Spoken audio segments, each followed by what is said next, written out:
Ну, окей, хорошо. Кутман кечиңиздер менен, урматтуу айымдар. Бүгүнкү биздин темабыз практикумдун үчүнчү күнү, сатуу практиканын үчүнчү күнү. Биринчи күндөрү личный бренд, канткенде личный бренд сатууга влиять этет, кымбат сатууга влиять этет, ошону сүйлөштүк. Экинчи күнү биз позиционированияны аныктадык, лид магнит эмне экенин түшүндүк. Негизи психология продажды түшүндүк. То есть адам сатып алганда, онлайн аркылуу сатып алганда сразу сатып албайт экен, э? Эки жаштын үйлөнүү процессинде мисалында түшүндүк. То есть свиданияга чыгып, прогревти туура кылып, туура баалуулуктарды бергенде гана сатуу болот экен, э? Бул жашоодон алынган эле процесс. Эми бүгүн болсо биз эмне кылабыз? Кантип воронка продажды жасайбыз, ошону түшүнүп алайлы. Сатуу воронкасы.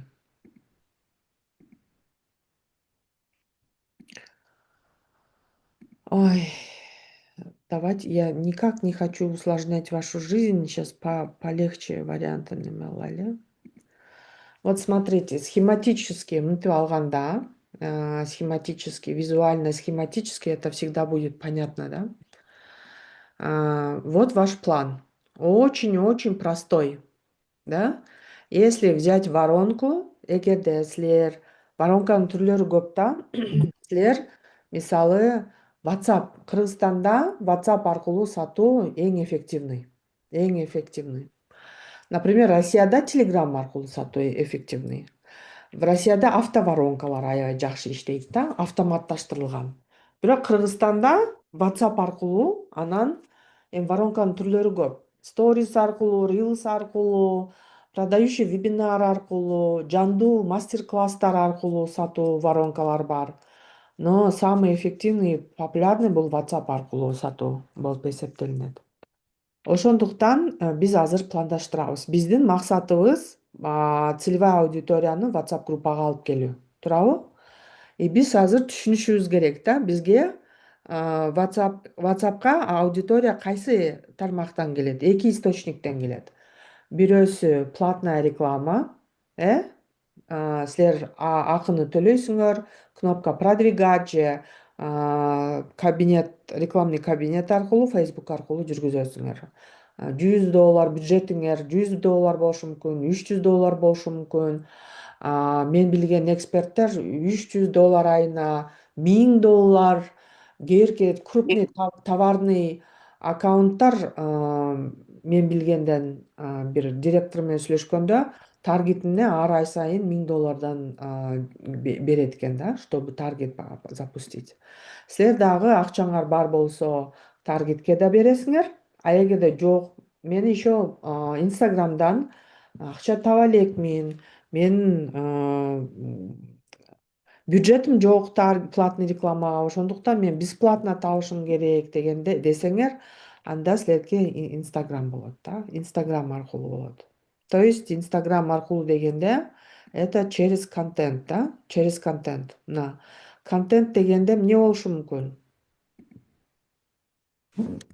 Контент дегенде бул stories анан reels болот. Stories жана reels. Эми стористен жаңы аудитория келбейт, reels тартышыңар керек да. Как раз таки биз сатологияда негизи Салтанат экөөбүз эмне үчүн биринчи, экинчи күндөрү биз сурап аттык да, таргетке канча бюджет закладывать этесиңер деп.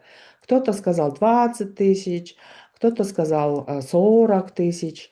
Кана дагы бир жолу жазгылачы, канча силер бүгүнкү күндө канча акча коесуңар, кетиресиңер таргетке? Бюджет.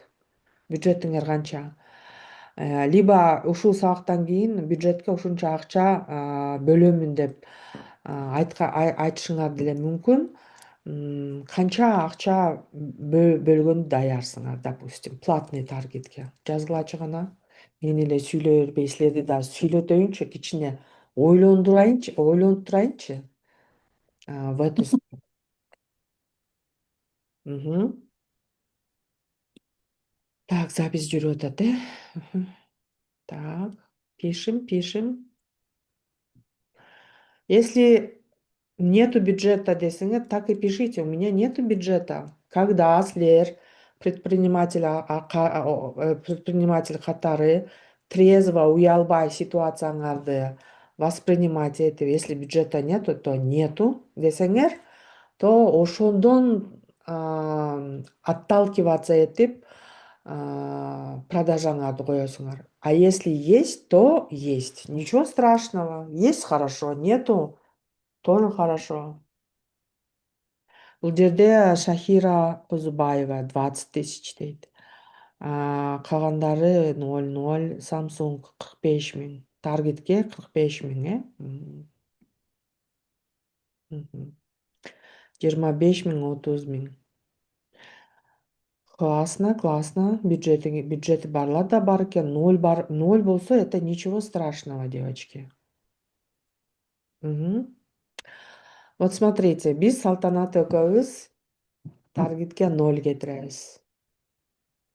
Мы делаем продажи на полляма без таргета.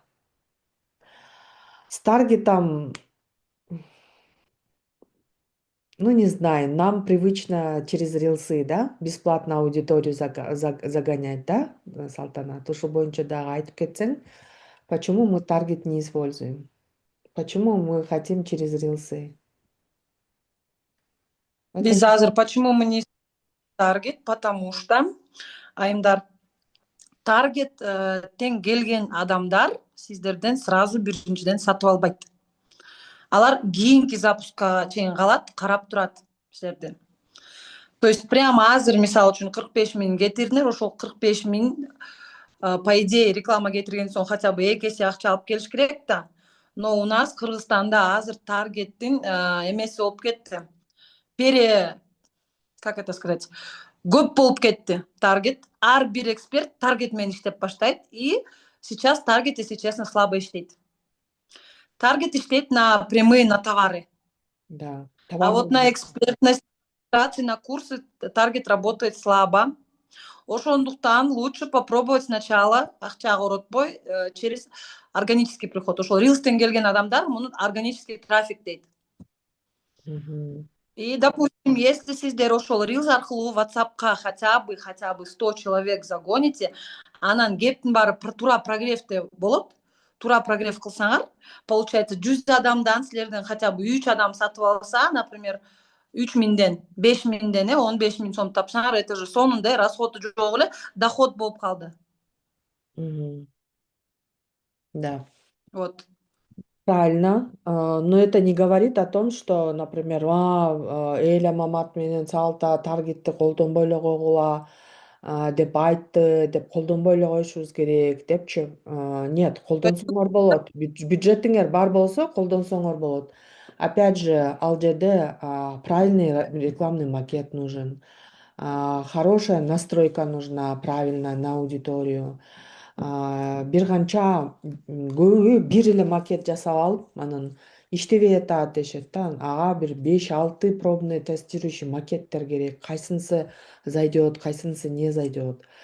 Но поскольку bizde прокачан навык Reels контент аркылуу бесплатный органический эме менен аудиторияны тартууну биз билгенибиз үчүн мы можем и с таргета, мы можем и без таргета. Без таргета органически иштегенди билгендиктен мы не видим смысла тратить деньги на таргет, да? На таргет. Вот. Бирок это не говорит о том, что мы не будем использовать. Без клиентеризде таргет используем иногда. Если это товарка болсо, лучше побыстрее продажа болуш үчүн таргет.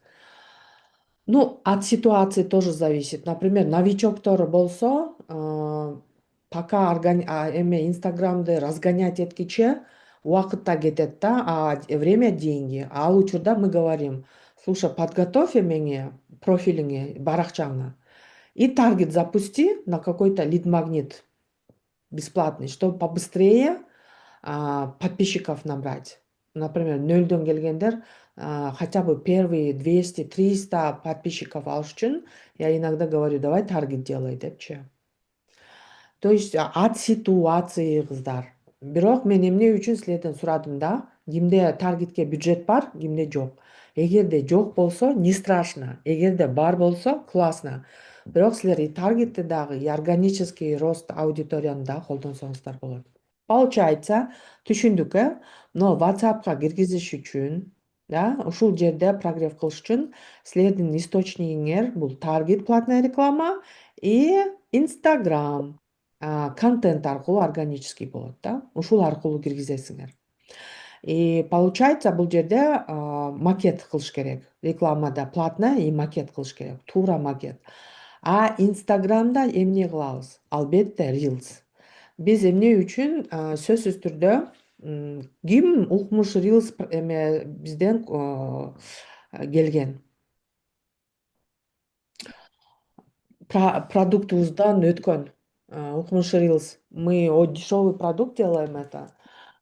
Почему? Чтобы прокачать навык снятия рилса.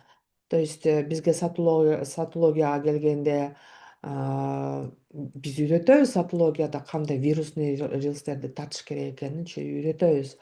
Бирок еще больше алдын ала ушул навыкты прокачивать этиш үчүн биз атайын еще укмуш рилс курсун дагы окутабыз да кыздаргачы, чтобы баягы фишкаларын, Инстаграм кандай иштейт, алгоритмдерин түшүнүүчү үчүн. Вот, например, Гүлзат айым укмуш Reels синен өткөн, да. И получается, бизде сторис ар күнү эгерде какой-то бир 500 1000 подписчигиңер бар болсо, стористе эме сторис аркылуу WhatsApp группага айдайсыңар. Силер байкадыңарбы? Мен WhatsApp эме сториске чыгып айтып аттым да. Кыздар, кимде силер курс сатып атсаңар, сатууларыңар жок болсо, кызмат сатып атсаңар, товар сатып атсаңар, сатууларыңар жок болсо, биз практикум өткөзүп атабыз нол группада деп ссылкаларды берип аттым. И силер ошол стористен кошулуп аттыңар да WhatsApp группага. Туурабы? А Reels аркылуу кандай болот? Вот. Reels аркылуу дагы контент план түзөсүңөр да. То есть биринчи күнү кыз жигит бири бирин тааныйт, да, таанышат. То есть вы поднимаете такие рилсы, где говорите о болях, проблемах своей целевой аудитории. Сатологияда ушул тема болобу? Албетте чоң модуль бар. Потому что это очень решающий модуль. Контент прогрев деген. Контент план прогревти жасоо ошол жерде үйрөнөсүңөр. Получается, ким уже билгендерге даяр воронка, да? Вот смотрите, Reels аркылуу биринчи күнү проблеманы көтөрөсүңөр, привлекаете подписчиков өзүңөрдүн баракчаңарга. Потом экинчи рилсиңер, экинчи темада ар кандай бул жерде 2-3 рилс болушу мүмкүн. Бул этапта 2-3 рилс болушу мүмкүн. Салтанат вопрос отвечать этип коесуң. Потом мына причины. То есть эмне үчүн аудиторияда ошол проблемалар пайда болуп атат, несколько причиналарын көтөрүүчү рилстерди жарыялайсыңар. Ошондо нол рилсти көргөндө аудиторияңар это моя проблема, это же у меня Да, есть. Ардана?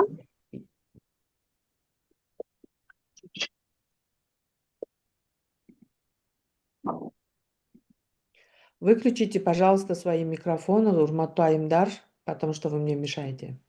Карагыла, биринчи темадагы, экинчи темадагы рилстериңерди көргөндө максаттуу аудиторияңар келиш керек.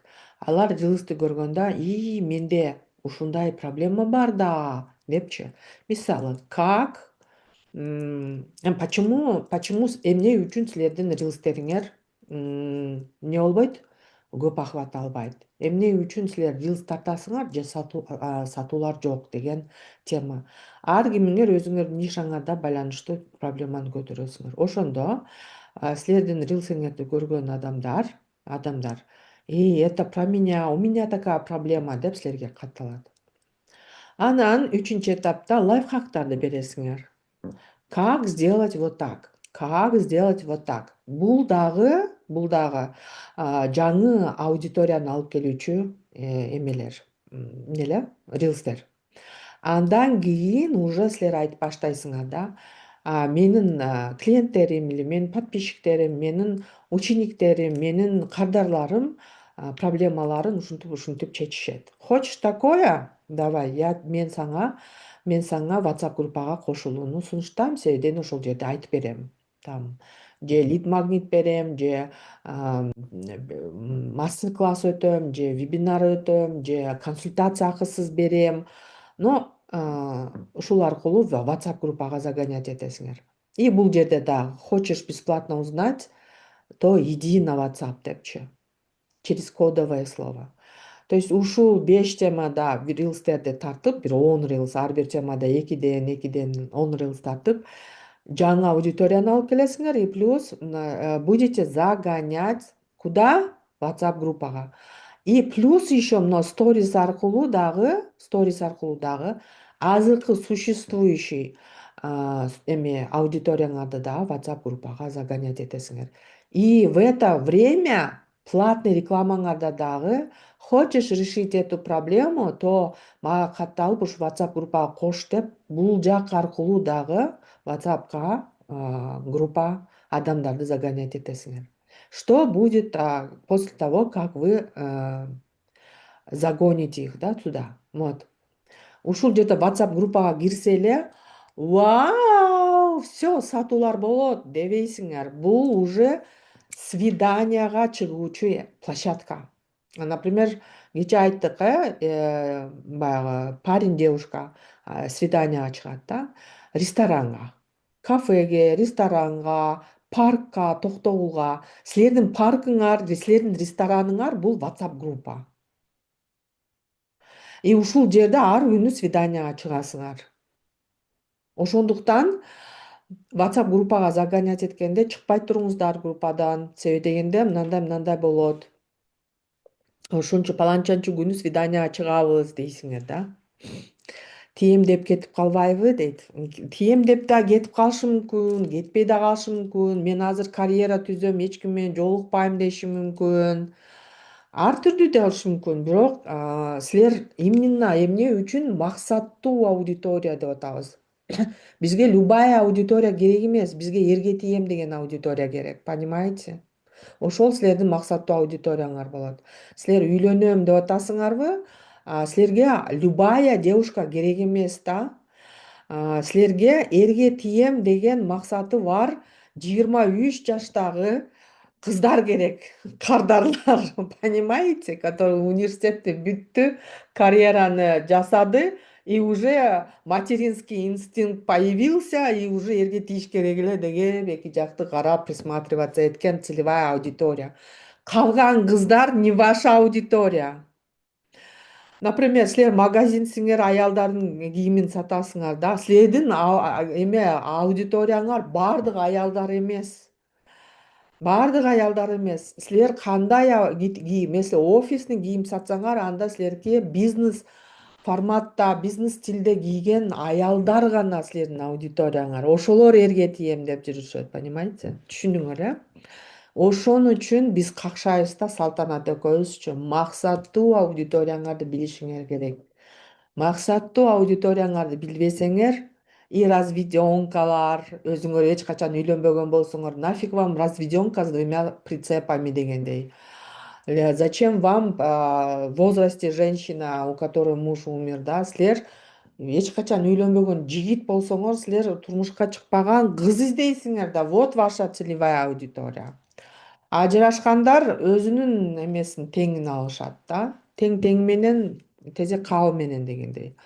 Өзүңөрдүн максаттуу аудиторияңар болуш керек. Я просто сейчас шучу, кыздар, может быть, грубая шутка болуп таарынып калбагыла. Просто мен ушундай метод менен түшүндүрбөсөм, көбү маркетингдүү эмес терминдер менен түшүнбөй калышат да. Мен түшүндүм, свиданияга аз чыгыпмын, только түз эфирде көрүшөм деп эле депчи. Ну вот, капризный ухажер экенсиз сиз, өтө капризный. Вактым жок деген. Вактыңыз жок болсо, кыздар да чыкпай коет, понимаете?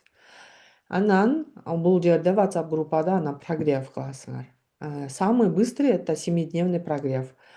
Биринчи күн, экинчи күн, үчүнчү күн, төртүнчү күн, бешинчи күн и продажа. И вот здесь, ушул жерде, очень важно, что нужные смыслы. Смысл, продающие смыслы.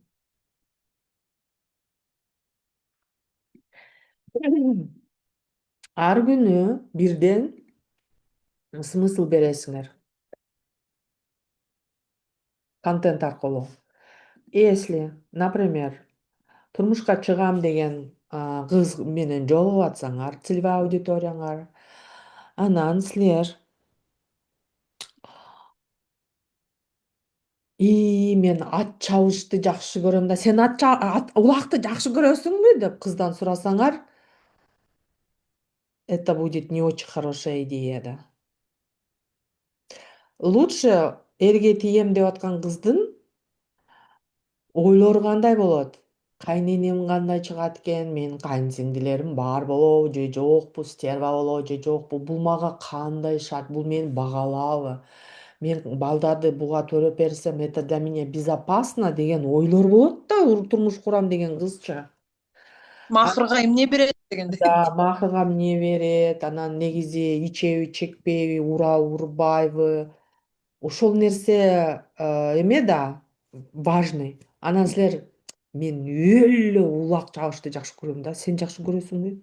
Же кайсы машина жагат сага? Mitsubishi же дагы, господи, какие машины есть? Же джиппи? Анан джип мынандай өтө экономичный бензин ичет да, нол жакшы десеңер кызыңарга. Алло, здрасте, дейт дагы кетип калат. Өзүңөрдүн мнениеңерди навязывать этсеңер. Ооба. То есть ушул жерде анализ аудитория кылышыңар керек. Кызыңарды сурашыңар керек да. Сен эмнеге кызыгасың? Турмушка чыкканда кандай элестетесиң? И почему биз какшайбыз? Анализ аудитории. Анализ аудитории.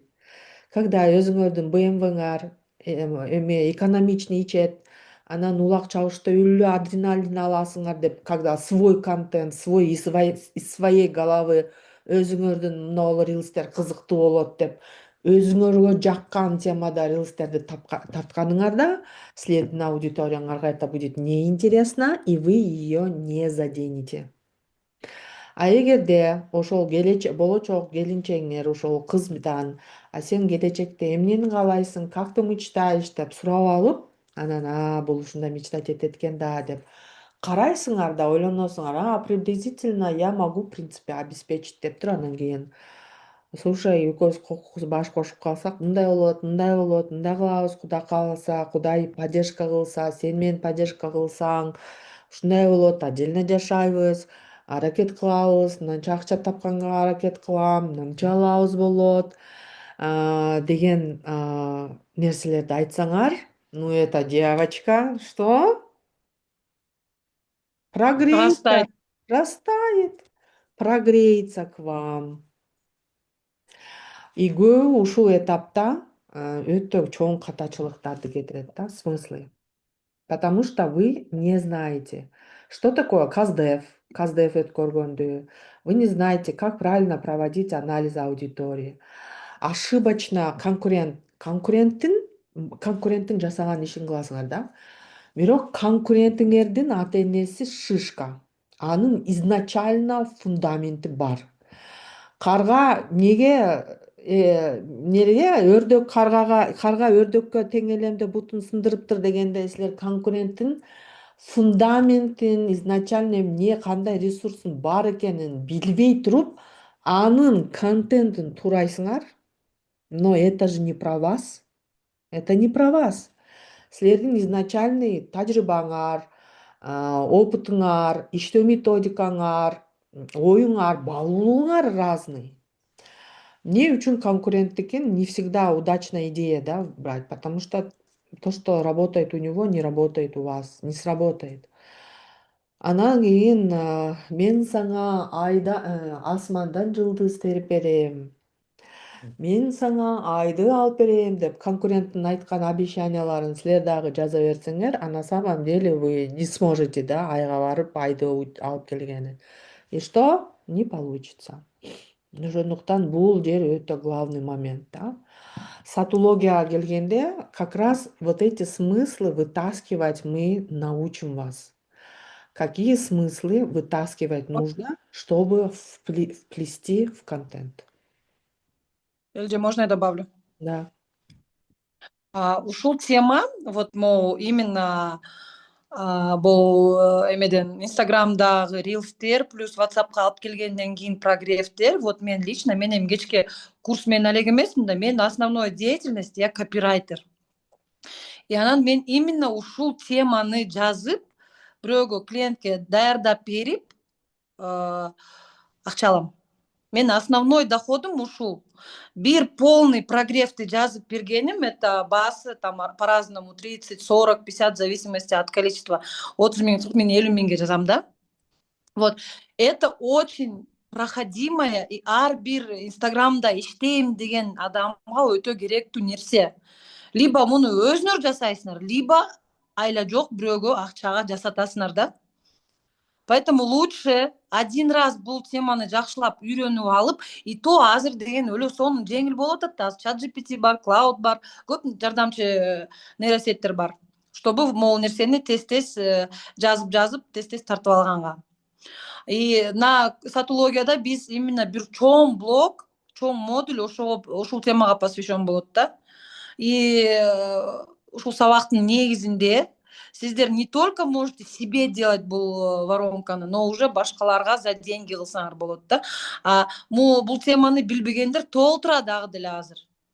Толтура. И все ищут копирайтера. Эң биринчи инстаграмда иштеп баштайын дегендер биринчи копирайтерди издейт. Копирайтерди издейт, аны жалдайт, ал жазып берген нерсени анан тартат, андан кийин уже таргетолог, анан тиги, анан бу, анан сатуу менеджер. А эң башкы жумуш вот именно ушул. Рилстер, стористер и прогрев в WhatsApp. Түшүнүктүү болдубу? То есть бул база жок болсо дальше андан кийинки этапка өтпөй каласыңар. Если сиздерде ошо тура рилстер, тура прогрев жок болсо. У меня все, Элеже. Мгм. Атка теңелип тайтып үзүлөт дейт. Туура. Мгм. Вот, девочки, ушундай. То есть воронка, в принципе, воронканын түрлөрү көп. Биз силерге айтабыз. Сатология курсунда үйрөтөбүз. Но самый популярный и көпчүлүк эксперттер колдонгон, биздин аудитория көнгөн воронка ушул. Таргеттен, инстаграмдан аудиторияны WhatsApp'ка алып келесиңер, и WhatsApp'та уже будете через смыслы прогревать. Самое главное, бул жерде да смыслдар өтө важный, да, бул жерде и бул жерде. Потому что не то кызды алып келип алсаңар, ол деп туруп тыйтаңдап чыгып кетип калат, да. Видите, здесь смыслы очень важны. Кайсы смыслды берип аудиторияга, анан кайсы аудиторияны алып келсеңер, например, некоторые смыслы приводят неплатежеспособную, жертвенный состояниядагы аудиторияны. Аларга силер сата албай өтө кыйналасыңар. Желательно привлекать тез решение принимать эткен аудиторияны. А бирок алар башкача ойлонот да. А кантип ойлонот алар? Силер билбейсиңер да. Это анализ показывает. Анализ показывает, ошолордун мээсинин ичине киресиңер, анализ чыгарасыңар. И биз сатология курсунда как раз искусственный интеллекттин жардамы менен как проводить эти анализы тоже будем обучать. Мурун мисалы биз ушундай бир посту жазганга 2 күн, 3 күн бир пост жазган кетирсек, азыр жарым саат, 2 саатта кылабыз. Почему? Азыр ойлошуңар мүмкүн, чат GPT'ни сурап койсоң эле жазып берип коет. Нет, девочки, нет, это неверно. Чат GPT'ге еще тура промпт нужно делать. И плюс еще нейросеттер алдабаш үчүн тоже нужно правильный запрос давать да. Азыр нейросеть аябай көп алда неверный информацияны берет.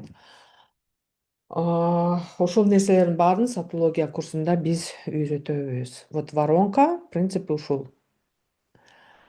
Биринчи этапта нужный смыслдарды берип, нужный кыздарды, аудитория, кыздарды десе, кыздарды деп атпаймынбы, аудиторияны алып келесиңер, анан уже WhatsApp группада нужный смыслдар менен прогревать этип, я не куплю деген состояниядан, но мен эрге тийбейм деген состояниядан, макул, ата энең жөнөтө бер, мен макулмун деген состоянияга жеткириш үчүн силер нужный смыслдарды беришиңер керек. Ноутбук керекпи же телефон жетеби? Телефон жетет. Ноутбук не надо, девочки. Ноутбук не обязательно. Телефон жетет. В принципе, ушул сатология курсунда жеке наставничествого 2 эле место калды. Там групповойго можно. Жеке наставничество 2 местабы же 3 местабы калды кыздар. Так что записывайтесь. Бир сыйра окуйсуңар, пройдете, узнаете. Анан уже даже кийин СММщик команда нанимать эткен чакта дагы вы уже будете правильно их направлять. Бизде ушундай опыт болгон. РЗЖ сатууну түшүнбөй, бизден рилс тартканды үйрөнүп, но сатууга келгенде түшүнбөй, анан кыздарды нанимать этет. Сатуу менеджерлерин, мобилографтарды. Мобилографтар эзип, сонун кылып туруп видео тартып берет. Но они туда не вшили смыслы нужные. И, естественно, достаточное количество аудитория алып келген жок да WhatsApp группагачы. Бул бир. Экинчи, свидание чыкканды билбей, кандай сөздөрдү айтышты билбей, сатуу аз жасашты. В итоге РЗЖ потратила 60 тысяч, сделали продажи на 40 тысяч, и у нее минус 20 тысяч болду. Это самый низ. Вот Гүлзат өзүнүн опыттарын айтып атты практикумда. То есть, чтобы так не было, даже силер кийинкиликте команда менен иштегенде дагы, даже өлүп кетсин, продюсер менен иштегенде дагы кыздар, продюсермин дегенде бардыгына ишене бербегиле. Есть такие продюсеры, которые бир курстан өтүп атканда эле им задание дают. Идите, найдите эксперта, мындай сөздөрдү айтасыңар деп. И они миллион обещают. Адекватный, вот запомните, адекватный продюсер, он никогда следен анализ кылбай туруп миллион не обещает. Не обещает он. Потому что он никогда не знает. Только анализ показывает, сможет ли он сделать миллион или нет. Если силер менен аудиторияңарды анализ кыла электе эле, канча зарабатывать этесиң? 500 миң. 500 миң болсо, как минимум 2 кылып бере алам. Я тебе миллион сделаю десе, бегите. Бегите от него. Эле же мобилограф и менеджер кыздар керекпи негизи? Эгерде силер эми ар түрдүү адамдар бар да, например, күчтүү эксперт, бирок техникага келгенде, ну, к сожалению, есть такие. Өзүнүн тармагында мыкты, бирок техникага келгенде мээ тоңуп калат. Если силер ошондой варианттардан болсоңор, айла жок мобилограф нанимать этесиңер. Эгерде силер өзүңөр справляться этсеңер, то эме өзүңөр эле тарта бергиле.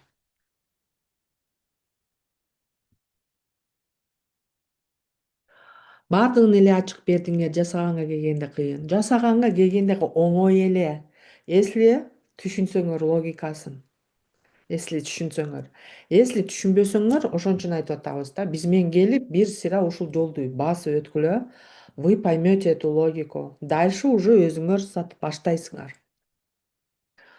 Менеджер кыздар керек кыздар. Эгерде, например, 700-800 лит алып келип алсаңар эмеге, группагачы, баардыгын обработка кылганга кээде талтайып каласыңар да. Например, если у вас дешевый продукт, да, дешевый продуктка көп лит келет. Но если наставничество 100 000 150 000 наставничество сатам десеңер, там лидов будет поменьше, анда өзүңөр обработка, индивидуальный консультация аркылуу сатсаңар болот. Но если силер там 1000 сомдук, 2000 сомдук продукт болсо, тогда вам нужно много лидов собирать. Бирок анын баарын обработка кылганда чарчап каласыңар. Ошол жерде бир же эки помощник, менеджер кыздарды алыш керек болот. Менде 10 000 Вот, подписчик например, калды. Менден налог качан сурап биздер бирок менде сатуу жок. укмушту. Жок, кыздар, 10 000, насчет блогеров, 10 000 подписчик, это только те, которые делают рекламу. Реклама аркылуу акча тапкандар. Эгерде эчтеке сата элек болсоңор, силерден эч ким сурабайт. Эгерде бизге окшоп такай сатууларды жасасаңар, анда ИП ачасыңар да патент төлөйсүңөр. Кто сказал, что вы не будете налоги платить? Я плачу. Я уже, мен башында эле уже 4-5 сатуу кылгандан кийин эле уже барып налоговыйдан регистрация кылып, я патент, сейчас уже единый налогко өттүм. Я плачу налоги, соцфонд плачу. Это не такие огромные суммы, девочки. Бул 10 000 подписчик, баягы блогерлер рекламадан өлү акча алып, бирок бир дагы реклама алганы үчүн бир дагы налог төлөбөгөндөргө байланыштуу. А бизге окшогон эксперттердин көбү налоги платят, и так эле платим мы. Можно элже я скажу? Мгм. Вот только буга чейинки темагачы менеджерлер керекпи дегендерчи. Вот бизде недавно январда укмуш рилс марафон өттү, 3 күндүк.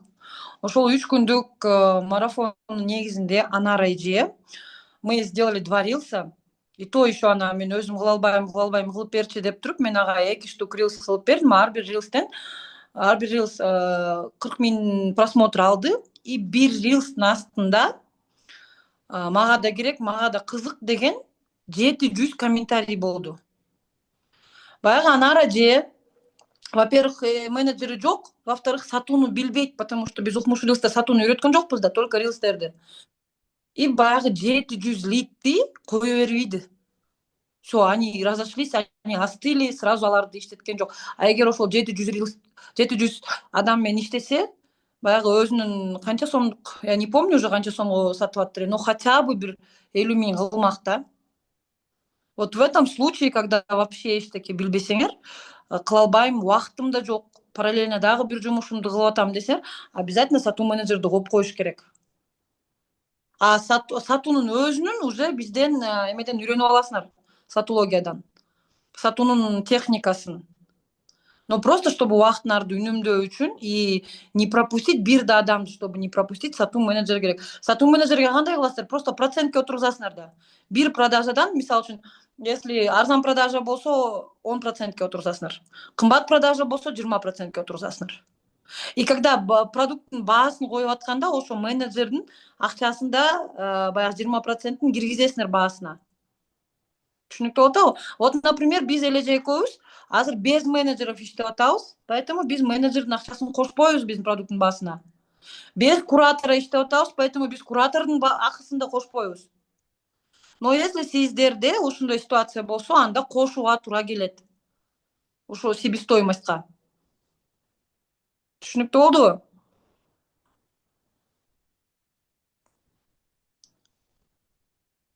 Но ошол бизде у нас будет урок, как формировать цену. Баягы кечээ айтып аттым, ким айтып атты эле, бааны мени подпускать эткен жок. Бир эле эфир, вебинар өттүм, 700 лит келди, анан менеджерлер өзүбүз сатабыз деп өздөрүнүн баасын коюп, депчи там конкуренттердин баасын карап эле коюп койгон. Это неправильно. У каждого свои эти цены есть. Вот еще сегодня Арзиже менен сүйлөштүм. Арзиже прошлый потокто взяла 2 менеджера и говорит, ошол 2 менеджерим вообще эч кимге жазбаптыр. Кандай болуп иштеди? Мен дагы бир проверка кылып артынан сурадым бир 3-4 адамдан. Эч кимге эчтеке жаза элек экен. Тут еще нужно команду подбирать нормальную. А Арзижеге бир эки кыз келди, келгиле биз сизге кыйратып беребиз, келгиле деп тиги башын айлантып салды. И все. Арзиже сатуудан жок. Убактын коротуп салды, таргетке кеткен акчасы короп кетти. И все. И в минус ушла. Мгм. Бул жагын да үйрөтөбүз да, кандай команда, ошо менеджерлерди каяктан алыш керек, кантип алыш керек, кантип иштетиш керек. Это тоже сатологияда болот. Но это будет самый последний блокто. Биринчи ага чейин ошо сатууну үйрөнүп алыш керек да, баягы кишилерди тартып алыш керек да. Кимге сатабыз. А в самом конце уже менеджерди алууну үйрөтөбүз.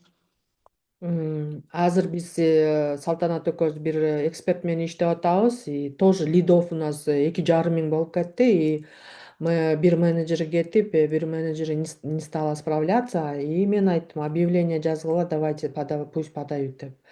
И 6-7 аябай көп адамдар подавать этти, 6-7 выбрали. Анан интервью өткөзүп бериң деди. И я как раз написала кейс, задачу. И даже убактымы кетирбей эле просто создала задачу и написала: а, напишите кантип ушул аудиторияны это возражениясын жабасыңар деп. Ошол 6 адамдан 5-өсү слились менеджерлер. Сатуу менеджер мен силерди кыйратып беремин дегенде ишенбегиле. Вот такие задачи даете им, алар сатуу менеджер катары решать этиш керек.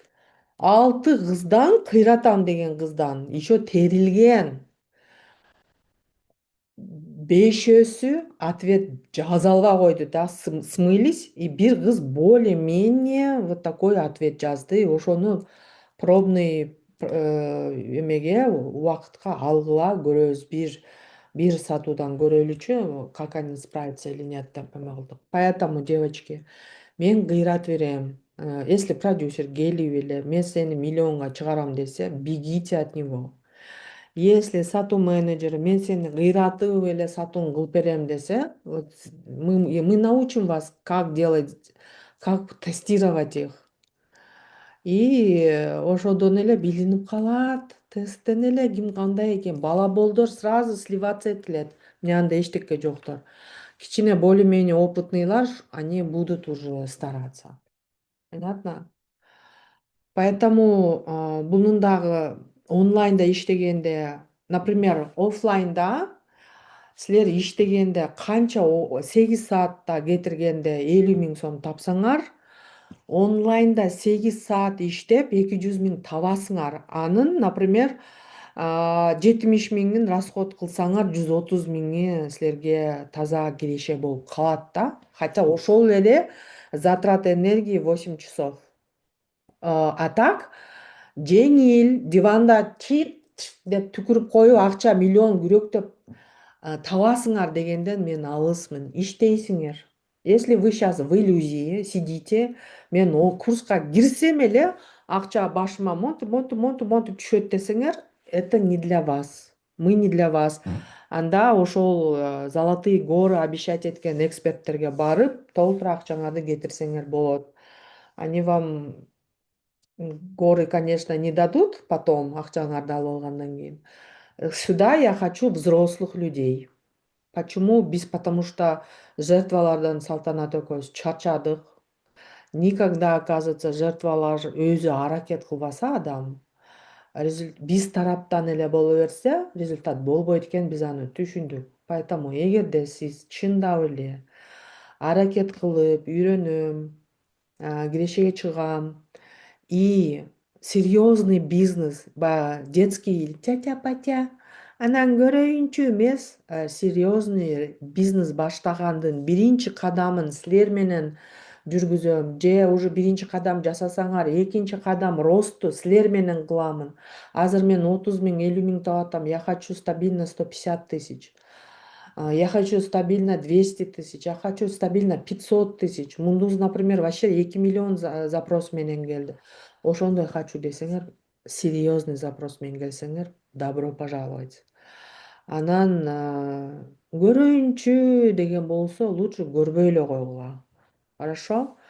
А серьезный деген это что? Биз айткан тапшырмаларды аткаруу, түшүнбөсөңөр суроо, мынтип туруп унчукпай отуруп албастан сургаш керек.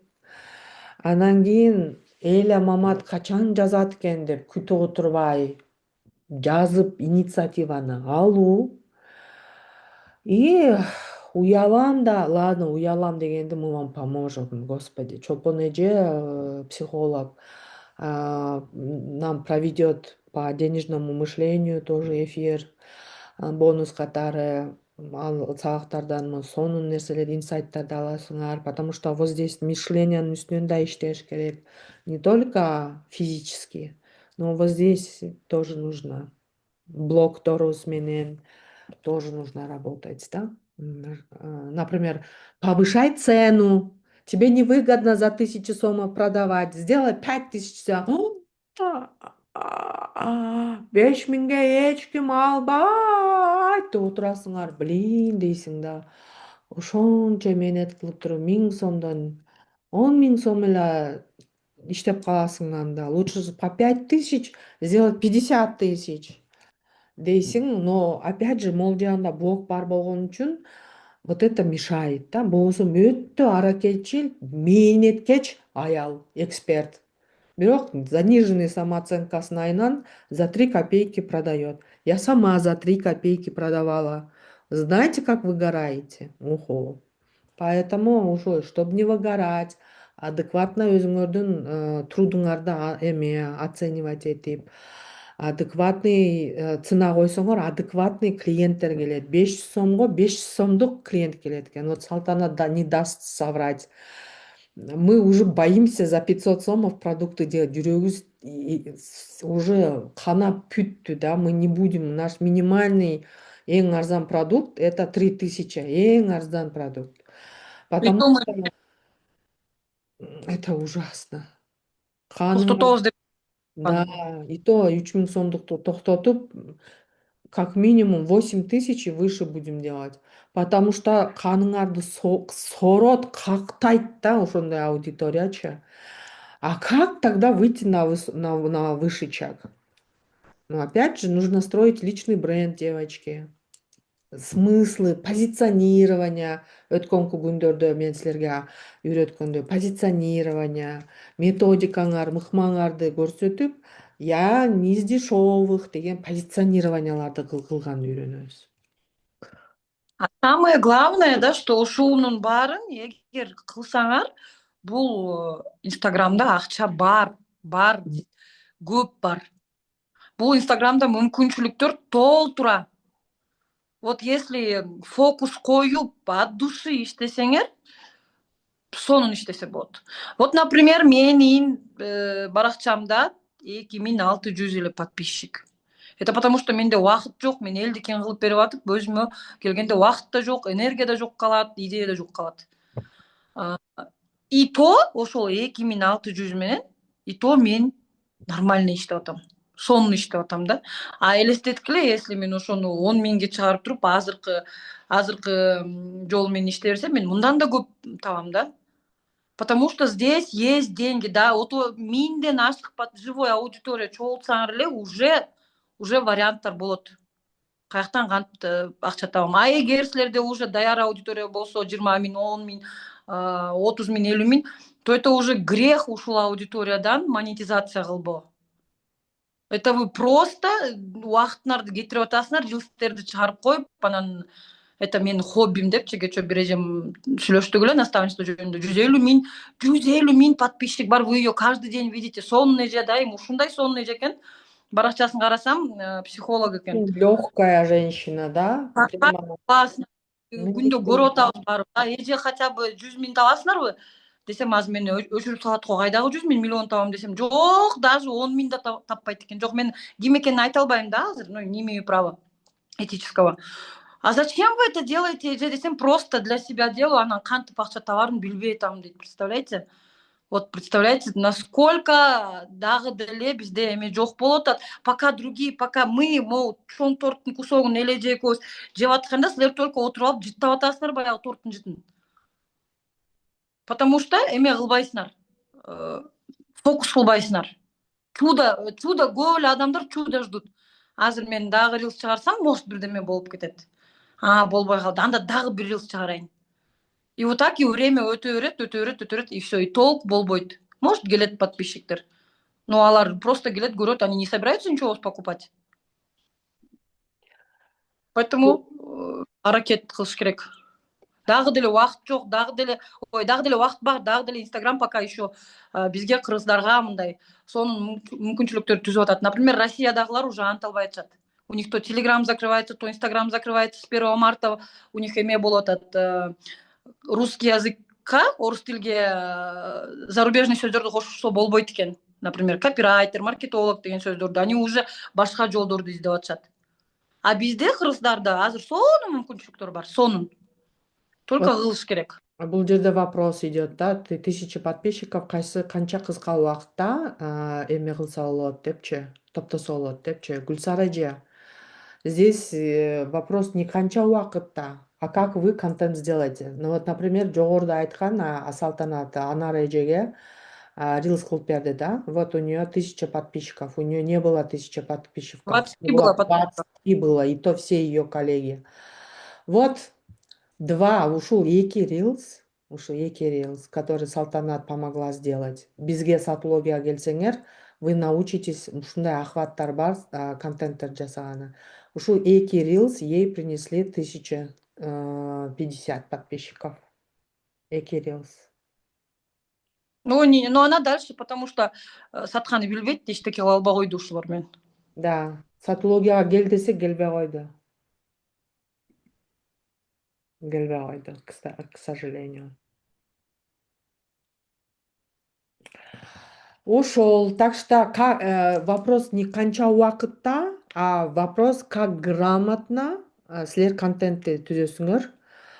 Ошол контент, ошол видео аудиториянын жүрөгүнө тийип, кызыгуусун жандырып, силерге келет. Вопрос ошодо. Ошону үйрөтөбүз биз сатылогияда.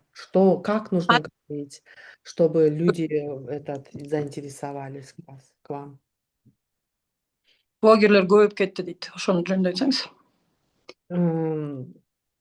Блогерлер көбөйдү, ооба. Зато сапаттуу контент жасагандар калат. Мындан шара бара непонятныйлар калып кетет, чыгып кетет оюндан. Наоборот, конкуренция күчөгөн жерде жакшы да. Значит, спрос есть. Элестеткиле, зачем вам эчтеке өспөгөн талаага барыш? Эгерде блогерлер көбөйүп жатса, значит, люди понимают, что там есть деньги. Согласитесь? Что-то есть, ошон үчүн аракет кылып атышат. Силер дагы аракет кылгыла. Здесь есть деньги, бесконечные деньги. Факт в том, что как нужно научиться брать эти деньги, и еще өзүңөргө уруксат беришиңер керек ошол акчаны алганы. Мен ала алам, мен да ошол пирогдон кошумча жейм. Кудай таала берген интернет эмени пространствода элдер тиричилигин кылып атат. Эмне үчүн мен кыла албайм? Мен ошол эле мен бар. Ошол акыл бар, элде бар акыл бар. Ошол шарт бар, одинаковый окуй алам. Көзүм көр эмес. Туурабы? Түшүнөсүңөр. Кудайга шүгүр. Значит, нужно просто туура мугалимдерди тандап и действовать этүү. Анан эч качан мындай дагы бир нерсени эме кылсаңар, если вы будете ждать удобного случая, эч качан этот удобный случай келбейт экен. Эртең десеңер, эртеңиңер эч качан бүтпөйт экен. Бул бир. Экинчиден, акча эч качан жетиштүү болбойт экен. Мен вот миллион тапкандарды деле көрүп атам. Ошолордо деле жетишпейт акча, кредит алышат. Короче, ошон үчүн акча жок десеңер, постоянно акча жок болот. Эч качан акча бар деген болбойт. Жетиштүү болбойт.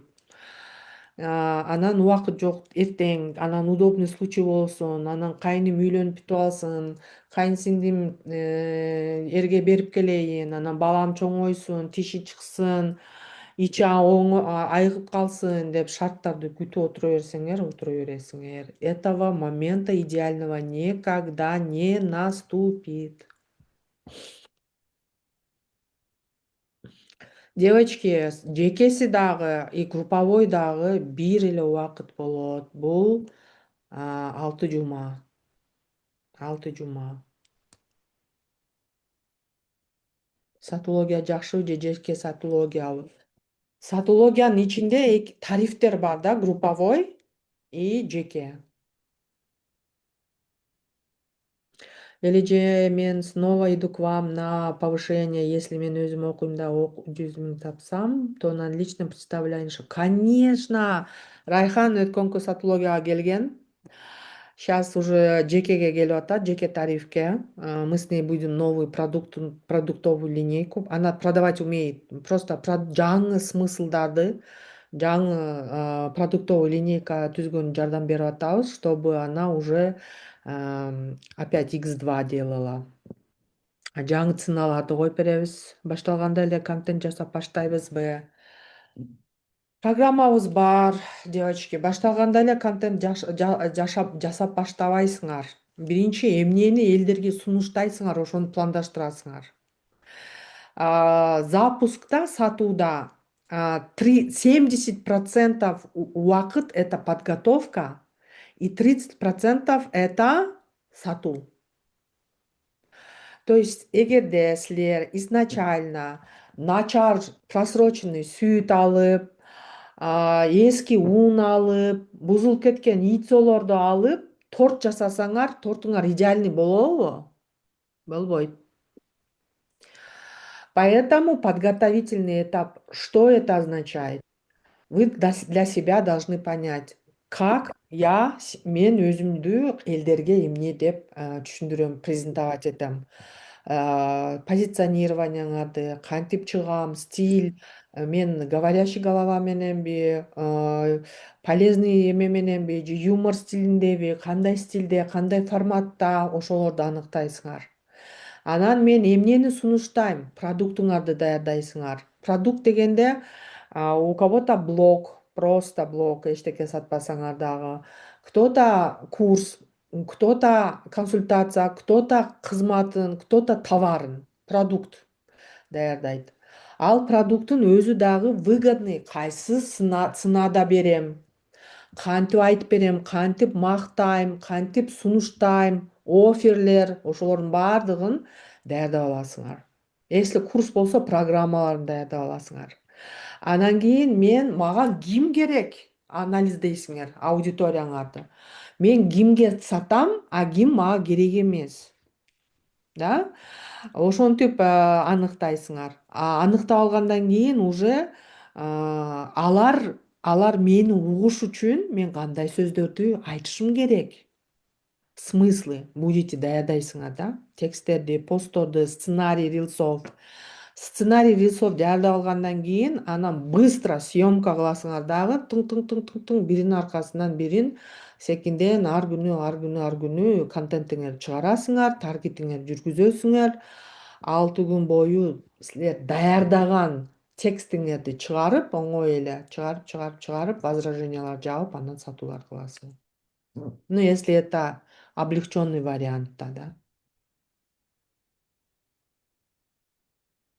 Эгер сразу контент кыла турган болсо эле, ушу башталганда эле, это будет то же самое, что вы делали биз жокто деле. Да. Жөн эле из пушки по воробьям. Бүгүн мындай рилс, эртең тренд, аркы күнү билебиз, бүгүн балдарыбызды көрсөтөбүз. Андан кийин ой, келгиле баягы продукт жөнүндө айтып берели, андан кийин кайра мындай каша болот да. Андай кашаны жасоо үчүн зачем бирөөгө акча төлөп? Өз алдынча деле кыла бересиңер да кашаны. Бизде именно каша эмес, пицца жасаганды үйрөнөбүз да.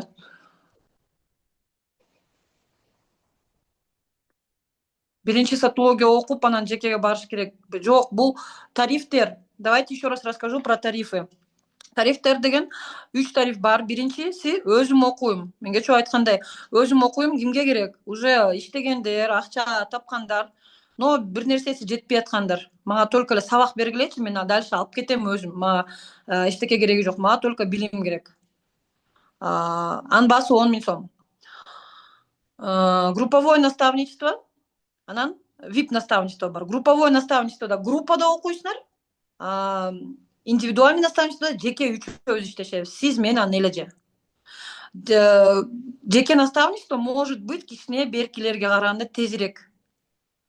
Потому что аякта колдон буттан алып, жетишпей бараткан жерлерди түртүп, жамап, ошондой иш алып барабыз да.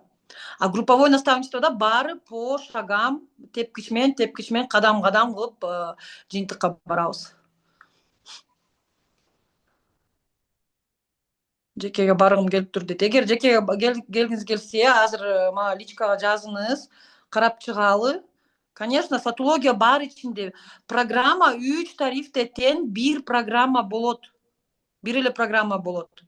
Кайтарым Но байланыш по-разному будет. кайтарым байланыш практика түрүндө 3 башка болот. Групповое наставничестводо биз мындай тартып турабыз, баскыла, келгиле, кылгыла деп. Но если кылбай койсоңор, это уже силердин жеке жоопкерчилигиңер. А жеке наставничестводо кылбай койбойсуңар, кылдырабыз. Түшүнүктүү болдубу? Кээ бирки канча жума болот. Кээ бирки сабактарды биз заранее уже даярдап коебуз. Кыска теория сабактардычы, чтобы ага убакытты кетирбеш үчүн. А так бизде ушундай зум сабак болот, кечинде 2 сааттан болот.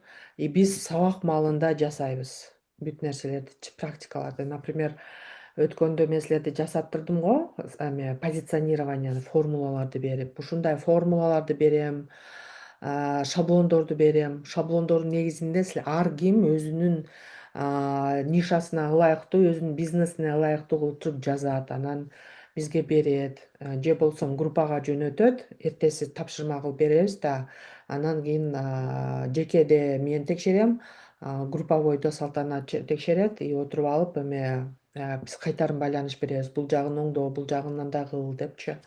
Здесь почему биз көп адам албай атабыз? Потому что ар бириңиздер менен жеке иштешебиз.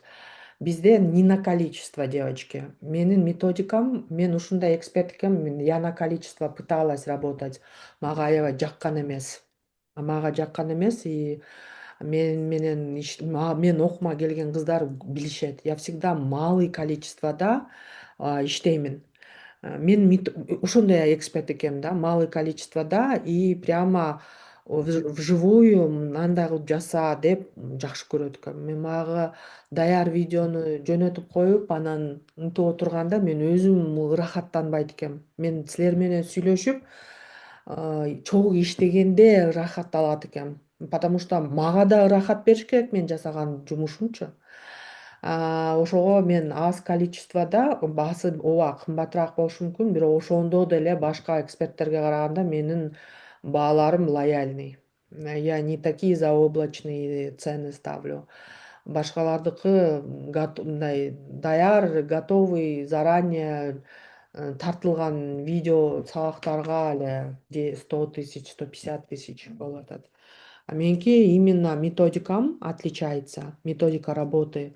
Биздики көбүнчө через практику живую. Потому что, девочки, маалымат азыркы 21-кылымда это не ценность. Силер бул маалыматты ютубтан чукуласаңар мындай табасыңар. Бул курстун баалуулугу в том, что Салтанат экөөбүз алтындай болгон убактыбызды коротуп, сидим и вам разжевываем. Бул жери мынандай болот, давай азыр жаза кой. А бул жери мындай болот, давай азыр жаза кой. Эми, кандай болду? Могул жерин оңдошуң керек, бул жагын мындагышың керек депчи. И ошол процессте гана силердин мээңер түшүнөт. Болбосо буга чейин мынандай курстарда окугансыңар. Кана, эмне үчүн мага келдиңер кайра? Потому что запоминания нету. Курсту окуйсуңар, даяр сабакты. идиш жууганча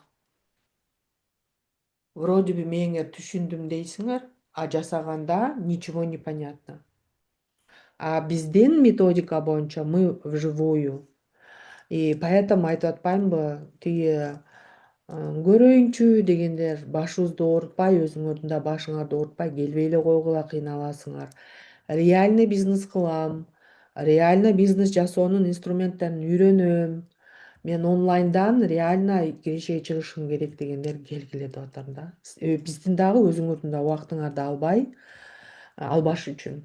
Серьезно. Ага чейин менеджер алып коюш керекпи? Эгерде караштырып койсоңор болот, ооба. Караштырып койсоңор болот. Бир этабы келет, менеджерлериңерди уже киргиштиргиле депчи. Это кайсы этапта? Когда вы уже офферлериңерди, сунуштуңарды даярдап бүткөндө уже ошол сатуу менеджерине бересиңер. Биз ушинтип сатабыз депчи. Анан ошондо менеджерлериңер даярданат дагы, анан уже баягы адамдар келип, прогрев кылып, уже сатуу этабына келгенде менеджериңер уже даяр информация менен включаться этилет. Курстарымды порядка кылып алышым керек окшойт. Как раз сатологияда продукт деген модульда курстарыңарды порядка келтиресиңер. Эле сага ишенем, абдан жөнөкөй кызсың. Ондой эле жөнөкөй эмесмин бирокчу. Жумасына 2 жолу болот. Если потребность бар болсо 3 жолу да кылам кыздар. А так 2 жолу 2 сааттан терең иштейбиз. Дальше будет только практика и тапшырмаңарды гана текшеребиз. Анан суроо болсо WhatsApp'тан түшүндүрүү болот. Обязательно, сөзсүз.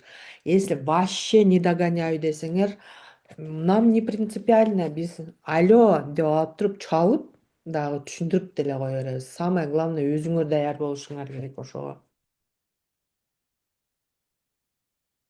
И поверьте, биз берген сумма силер сатологияга келгенден кийин, аи сен арзан эле сатат экенсиң дейсиңер. Мы столько энергии тратим, да. Мага окшоп иштеп көрөм дегениңерде айтасыңар, блин, сен арзан эле сатат экенсиң эля депчи. Хорошо? Андыктан келгиле, не только маалымат аласыңар, но жасаганды үйрөнөсүңөр. И плюс еще кандай качественный курс кылыш керек, вообще окуучулар менен кандай иштеш керек, как нужно взаимодействовать, ошолорду дагы көрүп кетесиңер. И первых клиентов мүмкүн ушу группанын ичинде сатологияда, например, бизде Назира деген кыз, Наргиза деген кыз искусственный интеллект боюнча. Ал ушул курска сатологияга сатууну үйрөнгөндөн келип эле клиенттер да тапты да. Ушул группанын ичинде эле клиенттерди тапты. Назира. Назира. Так вот, девочки. Воронканы дагы бир жолу, кто уже опытный, кто уже я знаю дегендер, я вам говорю, сейчас, where is my воронка? Вот, сейчас, секундочку. Еще раз жыйынтыктап коелу, что биз эмнени билдик. Получается, онлайн сатууда еще за 3 копейки эмес, силерди аудитория урматташ үчүн, силердин айткан сөзүңөрдү угуш үчүн личный бренд нужно правильно простраивать, да, позиционирование делать. Продуктуңарды дагы хороший продукт даярдашыңар керек и хороший воронка продаж. Воронка азыркы кезде Кыргызстанда самый популярный воронка это через WhatsApp. WhatsApp'ка таргет аркылуу и Reels аркылуу аудиторияны алып келесиңер, максаттуу аудиторияңарды.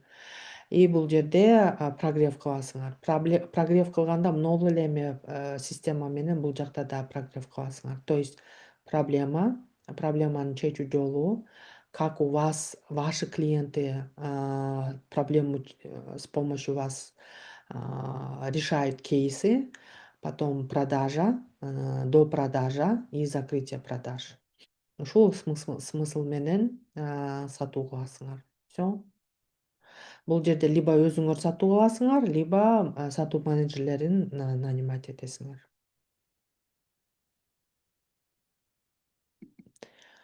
Кыскача айтканда 3 күндө ушул нерсени үйрөндүңөр. И мен силерге ийгилик каалайм. Мен силерге чоң ыраазычылык билдирем. Убактыңарды бөлүп, менин сөзүмө ишенип, келип, катышып, билим алып атканыңар үчүн Салтанат экөөбүз ыраазычылык билдиребиз. Курска келгендерге дагы ыраазычылык билдиребиз. Бизге ишеним арттырып, биз менен барганын чечкениңер үчүн. Мен аябай ниеттенем. Ниетибизди да туз кылып, сонун ийгиликтерге жетели деген ниет менен, позитив менен киргени сунуштаймын ушул курска. Силерге ийгилик. Ким азыр даяр эмес болгондор, силерди кийинки запуска күтөбүз, кийинки курска. Потому что консультацияда кээ бирки айымдар мобилографияны биринчи өздөштүрүп алышыбыз керек экен, анан келебиз дегендер да болду. Кээ бирки айымдарга барып психолог менен иште дедим, проработай свои эти деп. Даярларды чакырдым. Давай, приходи, мы поможем тебе депчи. Азыр дагы ошо орун бар. Келгиле кыздар. Убакыт өткөндө силер жашарбайсыңар. Барган сайын биз уже только часы тикают. И здесь нечего бояться. Вы в надежных руках, мы вам поможем. Просто нужно принять решение и прийти. Принять решение и прийти. Да? Взрослое решение. Жертвенное место, взрослое решение. Бул сары эме сары аватар менен курстарымды порядка кылып алуум керек окшойт деген айым мага личкага жазыңыз, карап чыгалы сиздин баракчаңызды. Сразу прямо зум бүтөрү менен эле жазыңыз. Хорошо. Да, тоже задумался о своей старости, дейт. Тура айымдар, нам осталось еще поработать 5 лет, Да. 10. Потом уже артыбыздан келатышат дегене жаштар. Поэтому ошол келе жаткан 5-10 жылды катуураак колдонолу. Ошо на пенсию не надеюсь. Я тоже не надеюсь, девочки. Вот сейчас онлайнда базаңар, фундаментиңерди куюп алып, пенсионный эмебизди обеспечить этип алыш керек. Вот Райханга я говорила, ар бир запускуңа энное количество давай депозит ачып, эме топтоо финансовую подушку нужно делать. Я-то квартиры уже накупила. Вот Салтанат тоже делает свою фундамент, да. Эми билбейм 10 миң, 15 миң сомдук айлыкка кандай. Анын деле берекеси бар болчу бар десеңер, бирок Кудай ушундай возможность берип атканда, зачем ограничивать себя, да, айлык менен? Когда есть возможность, нужные навыки набрать и побольше зарабатывать. Потому что бардыгыбызда бирдей элем. Баягы эле миллионерде деле ошол 24 саат. Сиз экөөбүздө деле 24 саат. Болгону миллионер, он как-то по-другому мыслит, и у него получше получается зарабатывать. Но биз деле Кудайга шүгүр неплохо мыслим. Эми миллион болбосо дагы жетиштүү, жетишкенден ашыкча зарабатывать эткенге шансыбыз бар да. Эгерде ошону колдоном, я себе разрешаю, я буду использовать этот шанс десеңиздер. Коркуп, стабильный 15 миң, 20 миң айлыкка иштеген мундус 20 миң айлыкка иштеп, аягына тартса бул жагына тартса аягына жетпей, 2 жылда вырвалась же из этого состояния. Сейчас она копит деньги на квартиру. Поэтому, девочки, ждем вас. Все, целую. Ийгилик каалайм баардыгыңыздарга.